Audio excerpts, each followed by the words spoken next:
I used to find it hard to read a few pages without getting terribly bored and wanting to do something else. Now I can read nonfiction for 2 hours every day.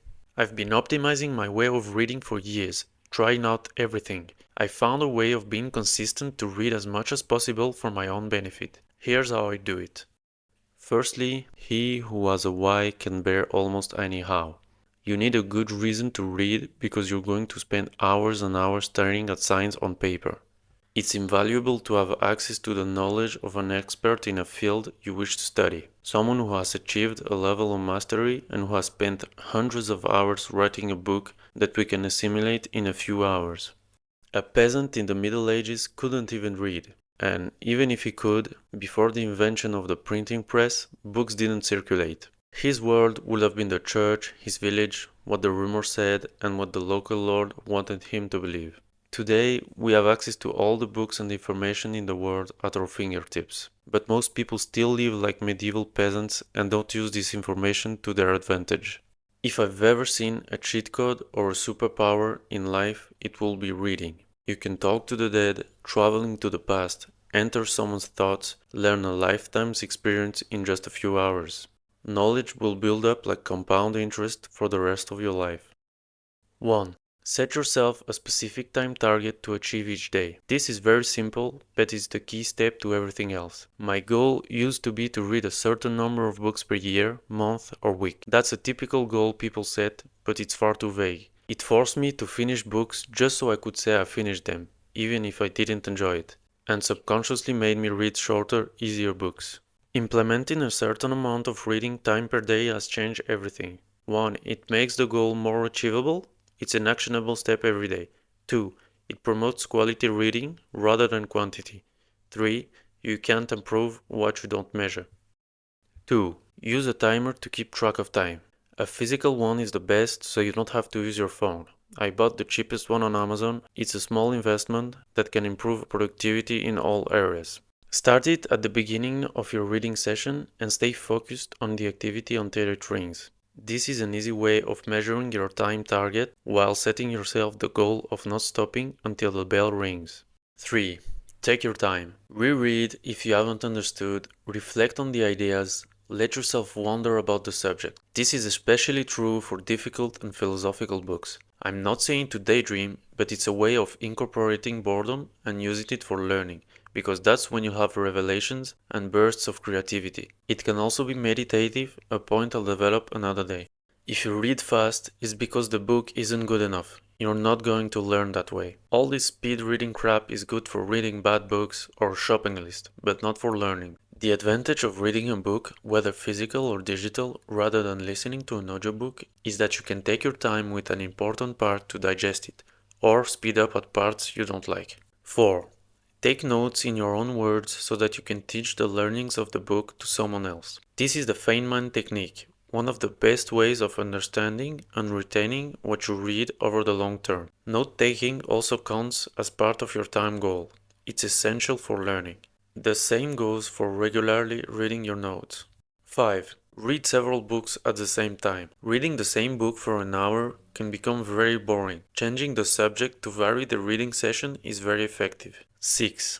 Enjoy reading. This may seem obvious, but people will force themselves to read books they don't really like just because they bought them on a whim. Those people were me. I wanted to build my own library, so I bought cheap second-hand books that looked good, but I wasn't really interested in them, so I didn't read them. The ones I forced myself to read put me off of reading for a while. First, you have to make sure that reading is a pleasant experience. Get comfortable, make yourself a cup of coffee or tea, and so on. Then choose a book that fascinates you. It's not enough to start it just because you like the first page or the summary. Read reviews, look at ratings, don't judge everything on that, but it's a general indicator of quality. Start a book for the right reasons. Just like you should have a why for reading, you should have a why for each book. There are millions of books out there, and you'll only have time to read a tiny fraction of them, so you might as well pick the best ones. Read what you love until you love to read. Naval Ravikant. This has also been my personal experience. Read what you love, even if it's books that are considered bad. Over time, you'll gradually start to read quality books because bad books always repeat the same things. 7. Skip chapters and paragraphs that don't interest you, and read only those that you find useful. Allow yourself to not finish a book if you don't see the value in it. When you watch a movie and don't really like it, you finish it because it's like an hour to see the ending, and there may be some good scenes. We have the same habit with books, but it's different.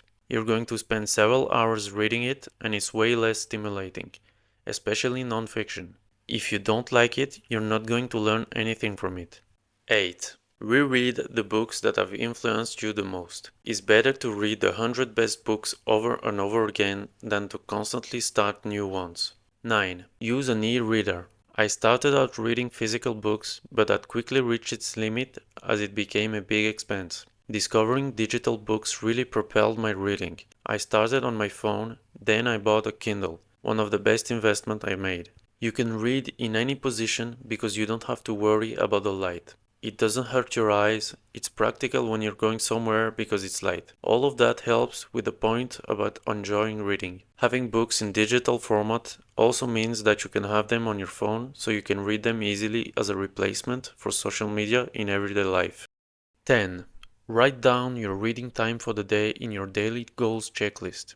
Depending on whether you've read more or less than the time you've set yourself, you'll have to make up for it or help to complete other days where you didn't read sufficiently. For example, if your goal is to read 1 hour every day and on Monday you didn't read at all, but on Tuesday you've read 2 hours, then you can check both cases. The most important thing is to check as much cases as possible during the month because 11. Monitor and compare progress month by month. Try to do better each month by using progressive overload. If you achieve your goal within the month, increase the weight. The end of the month is your deadline. You can't transfer your reading time over that or you will put it off forever. There's gonna be days where you read more and others way less. That's normal. The important thing is to view the larger picture, to do better each month compared to the last. We often overestimate how much we can do in a day and underestimate how much we can do on the long term. This is a way to focus on that. 12. Lastly, and probably the most important, if you don't apply this point, it will nullify everything else. Stop overstimulating activities such as doom scrolling, playing video games and such. These activities make it impossible to concentrate for long periods of time. Getting your brain used to so much stimulation will force you to seek it out constantly, and that doesn't exist in reading, even in the best books. Nowadays, everyone does it, and it's ruining any activity that requires concentration, activities that are essential for self-improvement. When you have achieved your daily goal, check the box and enjoy that little victory. That's it. With these tools, you are set to become a reading beast in a few months. If you don't have a daily goals checklist or a system for tracking your habits, watch this video to get started. It'll change your life like it did mine.